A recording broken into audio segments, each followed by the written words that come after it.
Welcome to Breaking Ceilings, Breaking Ground, the podcast celebrating the women redefining real estate development. I'm Molly McCabe, and alongside my co host, Jill Ferrari, we're sitting down with the developers, the visionaries, and the builders whose projects and instincts are reshaping skylines and communities. What strikes you when you talk to the women in this space is just how expansive their thinking is. Profit and community impact aren't competing priorities. They're part of the same calculation. And that mindset is producing some of the most innovative development work in North America right now. This is a conversation about what's being built, the deals, the risks, the pivots, and the wins. So let's get into it. Jill, would you like to introduce our guest today? I would. Our guest today is Shellan Rodriguez, founder of SMR Development and a housing and community development leader with more than 2 decades of experience spanning the public, private, nonprofit, and housing authority sectors. Shellan has built a reputation for helping communities tackle some of the most complex housing challenges by bringing together unlikely partners, finding practical solutions, and turning ideas into projects that actually get built. What we find particularly compelling about her story is that she combines the mindset of a developer, the heart of a community builder, and the humility of someone who is continuously learning and growing as a leader. Whether she's working in a resort town, an urban neighborhood, or with a local government, her focus remains the same: creating housing, strengthening communities, and leaving places better than she found them. Shellan, thank you so much for joining us today. It's wonderful to see you. Thank you. Thank you both. It's a pleasure to be here. We're delighted to have you. So I want to get started with one of the things I notice when I look at your background is that, I would sort of describe you as being pragmatic as opposed to being sort of just an ideologue focused just on housing. And I think, a lot of people who come into affordable housing in particular, or housing in general, tend to be kind of on one side of the table. They're public sector, nonprofit advocacy, or maybe private development. And you seem to be able to span all of those kind of seamlessly and bring these different people into the room. And I'm sort of curious about, how did you get where you are today? That's a great question. And yes, I do like to think of myself as a pragmatist. And I mean, a short story, just I think it tells a lot about, kind of who I am and how I got here. Is my mom was a social worker, and I definitely I didn't necessarily take a traditional path. I after college, I hung around and I traveled and I played. I did some stuff that I didn't make any money, and I just sort of didn't know what I wanted to be when I grew up. And I told my mom I was going to go back to school to get a master's in social work. And it was the first time in my life that my mom told me I couldn't do something.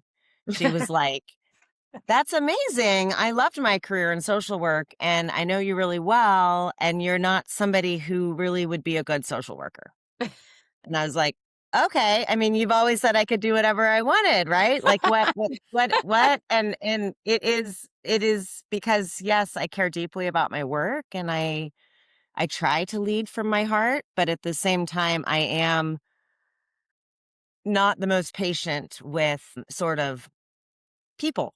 Right? I am more practical, I am more pragmatic than maybe a social worker's than maybe the best social workers. And she saw that in me, and it kind of really made me sort of rethink. And so getting into affordable housing, I mean, that was when I was pretty young, but getting into affordable housing was a really great way to dive into the practical efforts of how to make projects work, how to problem solve, how to create collaborations and partnerships, but that didn't have to really, really deal with sort of the messiness of human beings in the same way that social work does.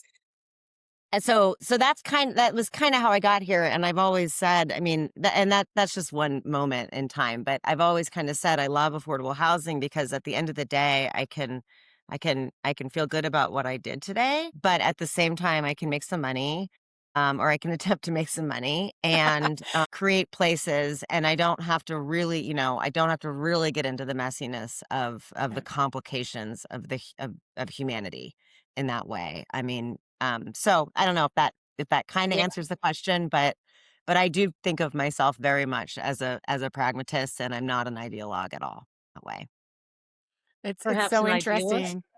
Yeah. But I do see, starting a development company, we're small business owners and we don't start with a huge staff. I don't know if any of us ever get to, a ton of staff. So it really is something that is very isolating. But I think some of us are more comfortable in that space. It's interesting to hear you say that. So tell us, what are you working on? Where are you building, trying to build? What are your hopes for SMR? Tell us more. Yeah, I mean, I'm a little bit of like a maybe I don't know if I would say so much as an inflection point, but I am at a point where I'm really moving from partnering and consulting with developers and agencies into doing my own stuff, and it's taken me a really long time to get there. I mean, I am not on a fast track by any means. But right now, I've got sort of my hands on a couple different things, and I shouldn't say that I'm not partnering as much because I am. They just they look different.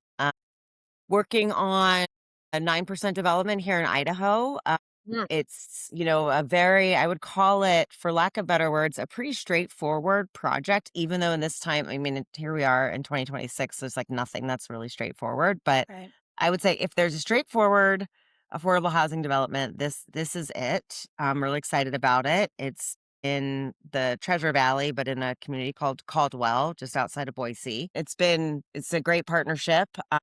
Bringing in some market rate developers that have never done affordable housing before, so that's been really really interesting. That's something that I really like to do, is show folks that have looked at real estate in through the market rate lens of commercial multifamily housing, and testing whether or not they can manage themselves in the affordable world, because it's a very different it's a very different thing. And so that's been pretty fun. We also just closed as another partnership that I'm doing down in Mammoth Lakes. You mentioned resort towns. So I've spent a lot of time working in the Sierras in California, and even up like McCall, Idaho, and Sun Valley, Idaho to some extent. So we just closed on a tax credit project down in California in Mammoth Lakes. It's the third phase in quite a large project down there. So that's very exciting. That'll start construction any day now. And what else am I doing? I actually have and this is still kind of like tying up the consulting end of my business. And I don't want to say tying up, but we'll see where it leads. And it's really interesting because I'm learning a lot. It's an opportunity in a very small town in the Eastern Sierras. And I'm just working with them to help them identify what they can do for creating more housing in their very, very rural community. And it's surrounded by public lands. And they're looking at a manufactured housing development, a small manufactured housing development, which is really interesting because it's not something that I've really ever done before. And I'm learning very much about how that particular product is truly one of the most affordable opportunities for home ownership in some of these rural communities. So that has been really fun. I hope it works out. There's a lot of game to be played on that one, but it So, it's interesting to me to hear you talk about all of these different projects. You are very intentional. That's what I get from sort of how you're telling me. You are very pragmatic, intentional about sort of the decisions you make, and you're very curious and you want to learn. I want to talk about something that you mentioned and Jill mentioned, and that is that this conversation around partnerships. And a lot of the folks that we talk to and that we're really hoping to bring into our community here are, emerging developers. And you are now, you talk about pivoting your sort of consulting business into being more you're being a principal now and moving into this. Can you talk about those partnerships, how you are bringing those pieces together, what that maybe looks like for you? And Yeah, you're all over it's the place, and hard. you're all over the place. Like you're whether you're in Nevada or you're in California or in Idaho. I mean, how do you make that happen? Because I think that's something that a lot of folks don't really understand, how to make that happen. And you're so relationship focused. I think that's a piece of it. Yeah, yeah. I mean, I am very relationship focused, and all of those experiences have come to me in a lot of ways because of my relationship, my Yeah. focus on relationships. Right, I have been Yep. recommended by public and private partners to help. To building community, building trust over time. Yes. Yes, Mhm. very much. And it's taken a long time. And, if I was a little more aggressive in my ability to handle financial risk, I probably would have been in a different place, right? But I mean, I don't have real estate. My family's not in real estate. I don't have anything to catch me if I fall Yeah. financially. It's my husband and I, and we've got two kids, and we're in charge of making sure that they can, move forward in this world. So it is, and I didn't grow up. I mean, I grew up with a social worker mom and a federal employee as a father. I didn't grow up in an entrepreneurial risk-taking world in that way. So a lot of my partnerships have sort of come to me, and good and bad, through my relationships, and I am learning better and better how to vet those, right? And I mean, it's Get it. tricky because especially when and I mean, for the audience who works in different levels of perhaps different places in commercial real estate, I mean, the difference between affordable public partnership housing, and I'm talking capital A affordable with tax Mhm. credits or home, all these federal funds is a really different way of like a merchant developer, which I have done, right? Where you're like, I'm looking to hold for 5 to 7 years, and I'm looking at what this asset looks like to sell. And that Mhm. is a whole different perspective than if you are not having to own it for 15, if not 50. You know what I Right. mean? That Right. is, it's just, you have a whole different, there's just a whole different mindset. There's a whole different capital stack. There's a whole different set of risks that are really interesting to help my partners understand. But also sometimes I haven't maybe done the best job, and people are confused by it, right? And so it's created friction. So I guess from my partnership perspective, I mean, one thing that I am comfortable with is I am comfortable with a little bit of friction. And, I would say that is something that I am relatively good at, and that helps me have hard conversations. It also is important to understand, what really guarantees look like, financial guarantees look like, and what different aspects of what value that brings to the table in different aspects. And sometimes people have been like, "Oh, can I just?" I mean, I've had situations where we just pay for a guarantor, a partner, and then pay them extra, if you will, Right. as to be Right. the guarantor. And that's one way of doing it. And then I've also had just kind of split the partnership up differently so that the risk of the guarantor is within the model, if you will. Yeah. So I guess I don't know if I kind of, I'm not sure if I answered your question, Molly, but partnerships are hard. Mhm. A lot of them have come to me, and a lot of them have really helped me get the financial picture that lenders need to make the projects happen. And I'm very upfront. I'm very Yeah. upfront with that. That's something that I usually look for in a partner. But you even described something more unique that I think is something that women do well, and that is this bridge building function, right? You're not just entering into partnerships. That is one thing that sounds like it's part of your world, but this concept of bringing market rate developers to the affordable world. There's a translation Hmm. mechanism there. There is negotiation. There is connecting. There's all these things that need to be done in order to manage the expectations here, manage the expectations here. And, I really do think that women shine in this space because it's such a part of our world is doing that on a daily basis, whether it's with our spouse or partner and our children, or between our children, or at work. We're constantly navigating between two parties that have different expectations and understandings. And so I am just really impressed that you found value in that space, and that you enjoy it, because I think it can be really fun to see two parties that were before on completely different pages come together to do something beautiful and purposeful. So do you feel like that bridge building and connecting is a superpower for you, or are there other superpowers that you think you bring to the table?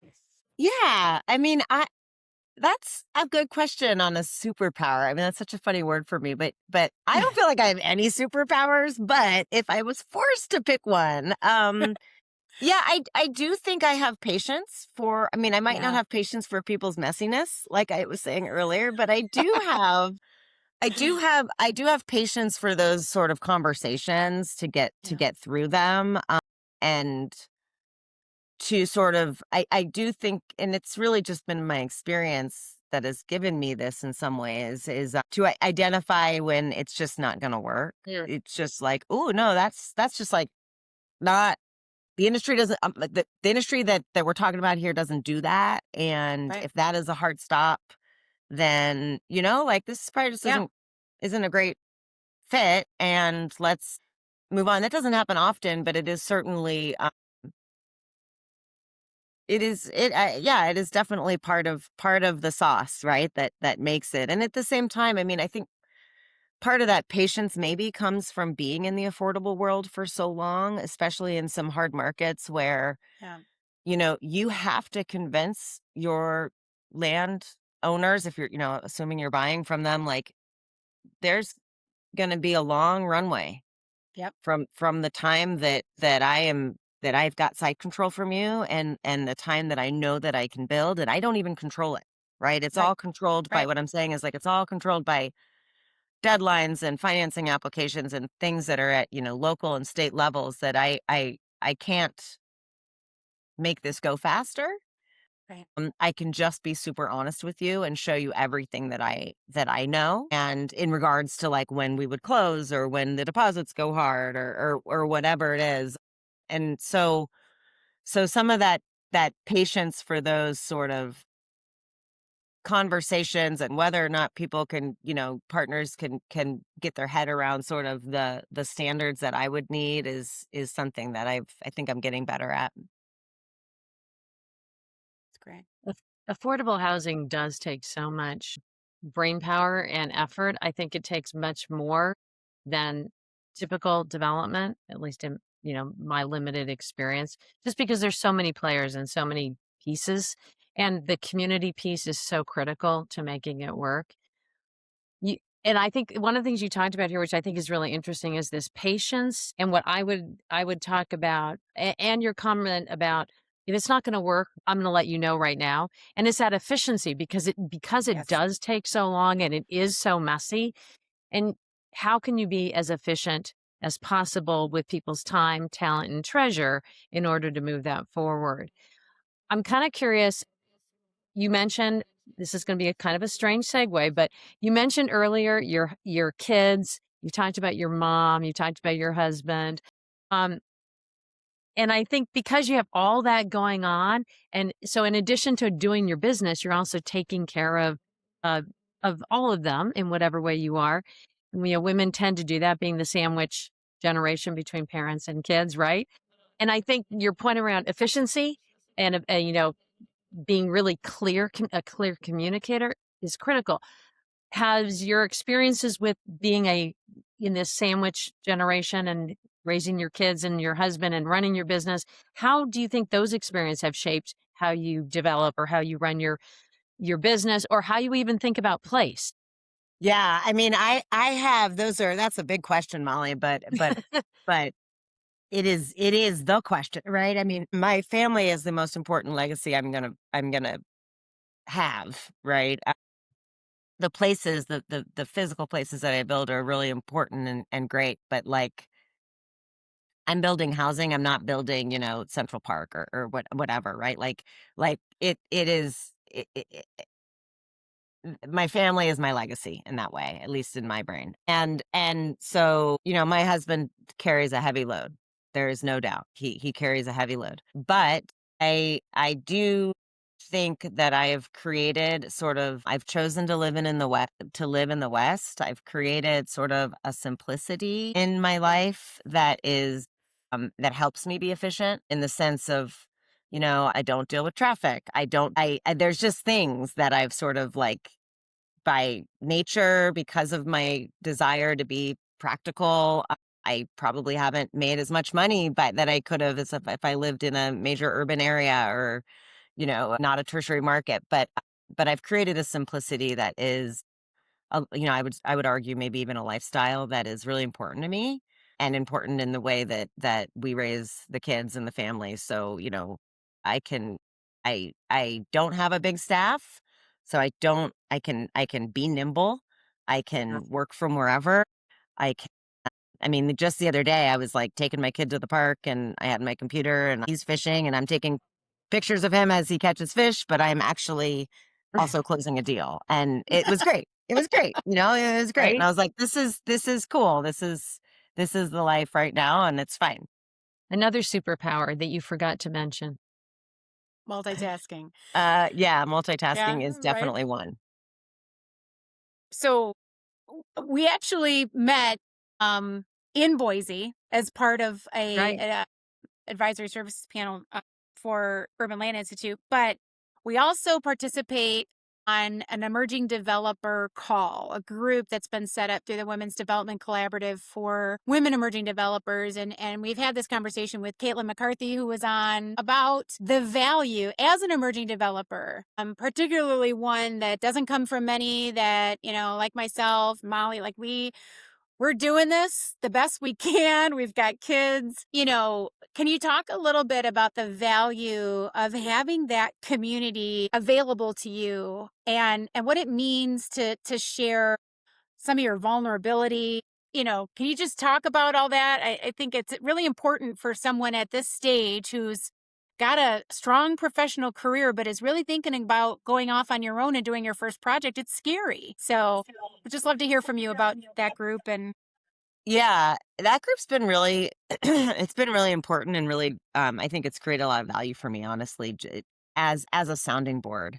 Especially I mean, I guess I've never lived in San Francisco, New York, LA, so I don't know, but there's not a deep pool of developers here that are similar to me Mhm. and and if they are, they're competitors. Yep. I mean, if they are, we are competing for the same deals, the same land, the same public partnerships, right? I mean, and they're wonderful people, and we'll go to lunch any day. But I'm not going to show them all of my vulnerabilities or ask them a question that I like. I'm like, gosh, I've been doing this 25 years, and I don't know the answer to this question. Like, I Yeah. really actually don't know how best to do this or what Right. have you done in this situation. And so I've had a lot of offline conversations with folks in the Women's Development Collaborative that have helped just sort of provide ideas. I haven't used all of them, but just sort of provided ideas from everything from how to handle staff to how to get into those partnerships and what is a fair cut of the Mhm. deal, right? What is a fair cut of the deal for the work that I'm bringing on? Or what I constantly Yes. find you know, because I've been doing this for 20 years, because I know this community really well, my time is not nearly as valuable as what I'm bringing, right? Like my hourly rate, if you will, in quotes, Mhm. if you can't see me, is Right. not nearly representative of the value that I bring Right. to a project based on my relationships and my experience. And so how does that translate, right? And I think I mean, I can't tell you how many times people have just said, "Well, what's your hourly rate?" And I'll pay you that. Mhm. And I used to do that Mhm. and no more. It's like, nope, nope, that hourly rate is not what I am. And it is, but I guess going back to the question, sorry, is that WDC has helped me because I've talked to other people who have helped like instill that. You know, Yeah. it's you're not just it's not just an hourly rate that you do, and real estate development doesn't work that way. Or it can work that way, but it doesn't have to. Well, So and I don't know if I answer the question well, yeah, and it's Jill, a but great point because it's we hard. we tend to negotiate against ourselves as Right. women. We undervalue our time and our effort. So being in a group where everyone else is pushing you to value yourself more, ask for more. And there's textbooks that have been written on real estate finance and even real estate development, but starting your own development company, doing your first development, how to negotiate the partnership interests, how to evaluate risk. Like, there's not a lot of available research. It's just not something that's out there for you to really, read up on. So having a bunch of women who are there to back you and kind of help you through this, that is, I didn't think about that, but that is definitely something I found value in because we put out billable rates that are too low, undervalue our percentage interest, all of it. So Yeah, yeah. yeah, yep, And like there's not one way to do it. I mean, all those no, right, textbooks, I mean, it's like and I can't, and other people who don't know my business were like, well, just what do you make? Or what? And I'm like, there are 50 different ways to slice this pie. yes, yes, And some of them are too little, some of them are too great, and then a whole bunch of them are right, yep. are right. And so you gotta, it is that has been one of the most valuable things that I've been really vulnerable and open with women who I know are not going to be competing with me. I know it's not going to go out of the room and they don't care. I mean, it's like they're just trying to help. I mean, I shouldn't say they don't care. I mean, they are not Right. competitors or judgmental, and they're just simply there to help me understand their experiences so that I can use that to create my own. I I found the Women's Development Collaborative to be extraordinarily valuable in that way. There's no doubt that being able to bring various things to the table has been so useful in my business as well. And it's almost like having, it's like having what do they call it? Your kitchen table advisors. Yeah. Everyone's supportive around that group and things from how would you structure this lease? Right. Or how, to your point on how do you slice the pie? I think that has been particularly useful to me. Well, you could structure it this way, or if you want to be more creative, maybe do it this way, and this aligns everyone's interest over the long run. And I Yeah. think again, talking about your partnerships, I think you have done a really remarkable job in pulling that together and creating wins for. I see that you go into these things wanting to create wins for everyone who's at the table, particularly the community. Do you think that there are, I don't know, I'm sort of pivoting here because I've been listening to this conversation. I'm wondering, are there ways that we can innovate better? Are there different types? I mean, you talked about, so I'm completely shifting because we have talked a lot about modular. We've talked about mass timber in our small emerging developers or peer group conversations. Are there other things you think that we could be doing that could innovate development? I mean, your point about this small Eastern California town not being able to basically pay for housing because construction costs are crazy high still, right? And you can see that in the newspaper every day.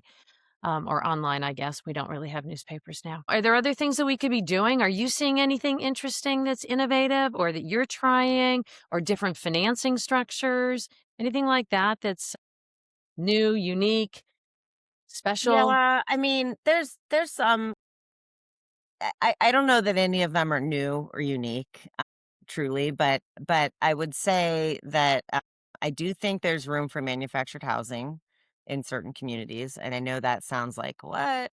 Who wants a Yeah, mobile right. home? But there's a big stigma there, but I do think there's some room there for some of these communities that are struggling. I don't know that that's innovative. I mean, manufactured housing has kind of been the affordable housing of the nation for But it does seem decades, like if it's a not different centuries. typology. It seems like a different building type or quality Yeah. or the way it Yeah. looks or something. Yeah, I mean, it's all about the transport, and the same thing kinda happens in modular, which I do a lot of, especially in California. And it's funny because Idaho and the Treasure Valley is actually, we've got like 3 of the largest modular housing manufacturers in the Treasure Valley, but almost nothing in Idaho is built with modular housing. It's all goes to Really? the coast. Yeah. It's and there's a lot of reasons why, but mostly cost, mostly just the cost of labor. Interesting. And so, there's modular and there's manufactured housing. And then, I'm on the board of Gem State Housing Alliance, which is the first statewide housing oriented group nonprofit in that Idaho's had. We are pretty light on government. We don't we're Uh-huh, a uh-huh. pretty efficient state in that way. And one of the things that not so much in the Treasure Valley particularly, but in other places in Idaho is there's just a lot of doubt and fear about multifamily housing and about density. I mean, it's kind of like it's sort of old school, maybe on a national level, but there's still a lot of that, and it keeps communities from being able to house like Idahoans, Oh, especially man. in places that get a lot of interest from outsiders. And it's not a bad thing to have outsiders as much as if somebody comes in with a lot of money, they kind of mess up the marketplace for Yeah. folks who are working and living there. So Gem State Housing Alliance is really trying to show communities and cities and local governments the importance of sort of decreasing the red tape and increasing the sort of efficiencies of how local government can work with creating ADUs and creating small lots and creating multifamily housing. And we're in our infancy. I'm not sure, where we're gonna go, but it's been interesting. And so I don't know that it's innovative, but I as a new thing as much as it's collaborative in the Uh-huh. sense of like, okay, some more rural communities and rural states really need to look at how their land use and how their local governments are inhibiting the ability for people to build affordable housing. And I don't even mean capital A affordable. I mean sort of smaller Just lot sizes, Yeah, smaller homes, put a attainable. manufactured home, put an ADU, Yeah, attainable housing. Exactly. So yeah, yeah. again, I don't know that I'm like, none of that is new or earth-shattering, but it all is the work that needs to happen. And I've always say to people, and you've heard, I know the two of you have certainly heard this before, but like, look, if there was a silver bullet, we wouldn't have this problem, right? We Right. wouldn't be in this right? housing chaos and housing crunch if there was one thing that we could do. So we can do tax exempt bonds. We can raise the rates of credits throughout at a federal level. We can do a BMON structure. We can, there's all these other things, and we can create less red tape, do more, have more attainable opportunities, create folks to talk to their legislators and to their local governments that are like, hey, we're actually okay with creating a little bit of density in our little town, because you're going to hear a lot of people that don't want it, but you got to have some people that do want it. So those are just some Yeah. of the things. It's kind of like all over the board, but But I think your bridge building, right? So, in the history of home building, we've had market rate guys and affordable guys, right? They've really had two worlds where the affordable housing developers have been LIHTC right. developers year in, year out, and the market rate guys never touched any of these federal subsidies or anything like that. And in the last 10 years, maybe, we've seen ARPA come down and all these tools. And now we've seen improvements to the LIHTC program, things like that. And your bridge building and bringing that market rate money to the affordable housing world, that is innovation, because, it just didn't really exist in our industry before. And one thing I want to ask you about is public housing authorities. Mm. We've not seen historically a lot of partnerships between emerging developers and public housing authorities, or and not even market rate, just non-federal funding guys who, don't use those tools, come together. I mean, is partnerships with different types of agencies like public housing authorities, is that something where you see innovation moving forward? Or are there other types of agencies that you see as innovative partnerships? Yeah, I mean, here in Idaho, which I know is a small piece, but definitely between urban renewal agencies and public housing authorities. They are sort of the very few entities that sort of innovative partnerships can occur with. So absolutely. And then my background, starting really, I cut my teeth, if you will. Is that the way to say it? Cut your teeth at a housing authority, and I was fortunate enough to work at one in Montana that was really pushing development. So I was there at a time when we sold like 40 some odd units of public housing and leveraged that revenue to build, Section 202 tax credits. We worked with the VA and did homeless housing for veterans. Like, we really leveraged that fund. So I learned a whole lot really quickly about how to leverage funds and create partnerships with working in the quagmire, if you will, of a housing authority. So I've seen housing authorities that are really sort of like development oriented and sort of, moving things forward. And then I've also seen housing authorities that are really struggling and feeling the challenges of the weight that the federal government has put on them to maintain and sort of keep up with their assets. And I see that the challenges of both, but I certainly believe that housing authorities can still be a unique tool to use as a partner. And then here in Idaho, and maybe not so much elsewhere, but certainly the urban renewal agencies, with their ability to bond, their ability to provide bridge funding and sort of that, help create certainty in places that there might not be certainty up front. I'm a big fan of getting what I always say, like, for public funds is like, get in early. You're going to be the first one in, and but and you might be the last one out, but if not for you, it's not going to happen. That's right. So if you want it, that is the method that you have to work with. So I think that yeah, I mean, urban renewal agencies, public housing authorities, in California, joint power authorities, certainly things that collaborations between agencies that can help leverage their ability to access funds is important as a partner. Are you using any of those types of partnerships in some of that you talked about, the new projects that you are closing on? The deal you were closing while your son was fishing. Are you using any of those partnerships in any of your new projects? Anything that's, unique on those? Yeah. I mean, I have been fortunate enough to partner with some of the largest affordable housing developers in the country, or it's certainly in the West. I have a long history with the Pacific companies, and so they are very much using leases and B bonds to help fund deals, projects, especially in California. So that was one that we worked with very closely on.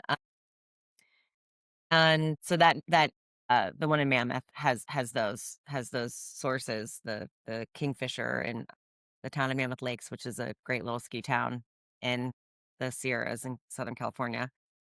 Nice. And then Idaho's not quite there. I mean, for a variety of reasons. And then my pretty limited work in Montana at this point, my Montana work is kind of old. It's kind of dated. So it didn't really, we haven't used that much there. I would love to get back into Montana just because I think there's a great need, but there's a lot of really good developers up there too. No, Right, Molly? We know one. When you partner with somebody, I don't know what your structure is for some of this new stuff you're doing. Are you coming in as a sponsor? What does that look like just from a practical perspective? Yeah, oftentimes what I try to do is come in as a co-managing GP. Co-managing And GP, yeah. yeah, and that is just the model of the tax credit world.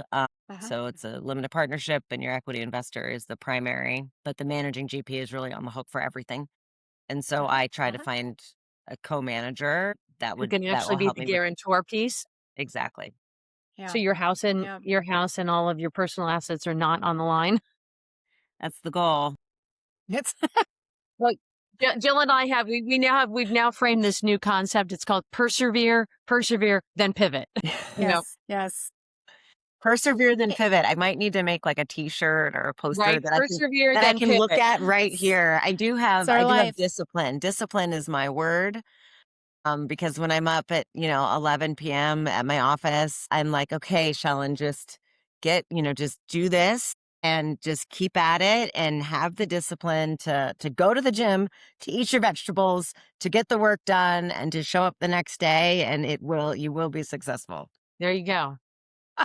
Well, and the Exactly. last question, we're almost out of time, but as an emerging developer, there's so much desire to incorporate sustainability in our projects. We want to be good stewards, but it can be so difficult with the funds that we have available, and sometimes it means different things to different people. So we want to talk about what sustainability means to you, and given that your mom is a social worker and you come from this human-centered background, what does that mean to you broadly?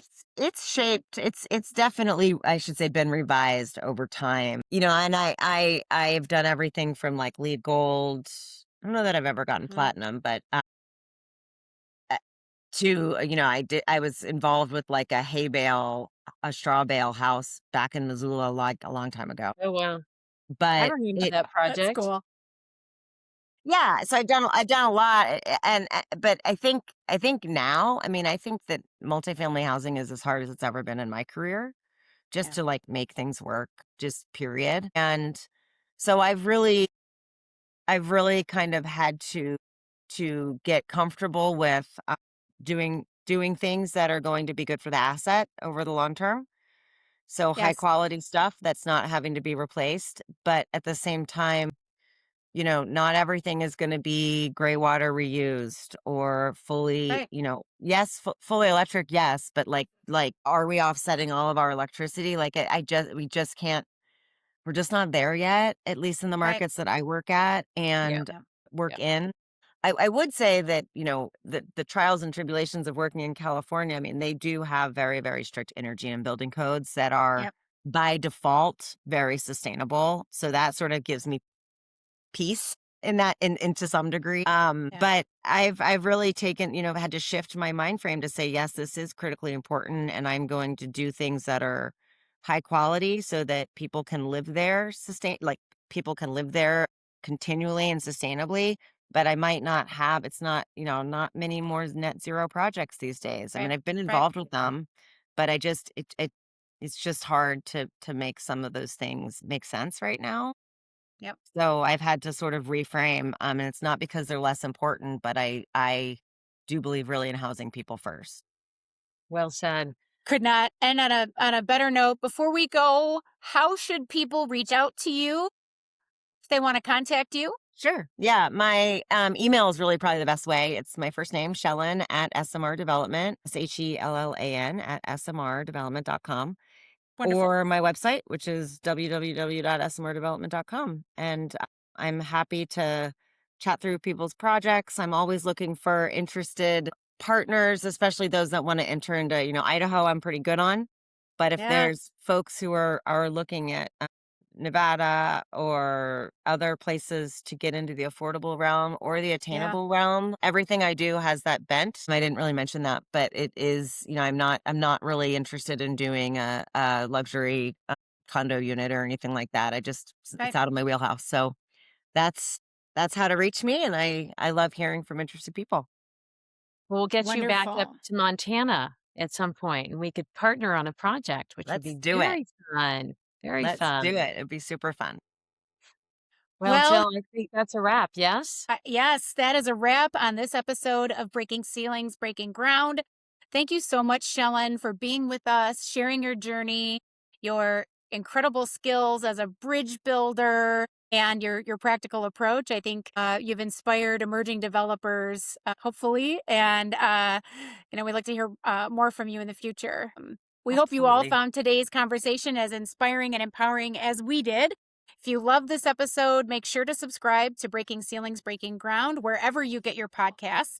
And if you know a woman in real estate development whose story should be shared, reach out through our website, www.breakingceilingsbreakingground.com. We'd love to feature her. Don't forget to leave us a review and share this podcast with your network. Together, we can continue to amplify the voices of women like Shellan who are shaping the future of real estate. Until next time, keep breaking ceilings and breaking ground. Thanks so much, Shellan. Thank you.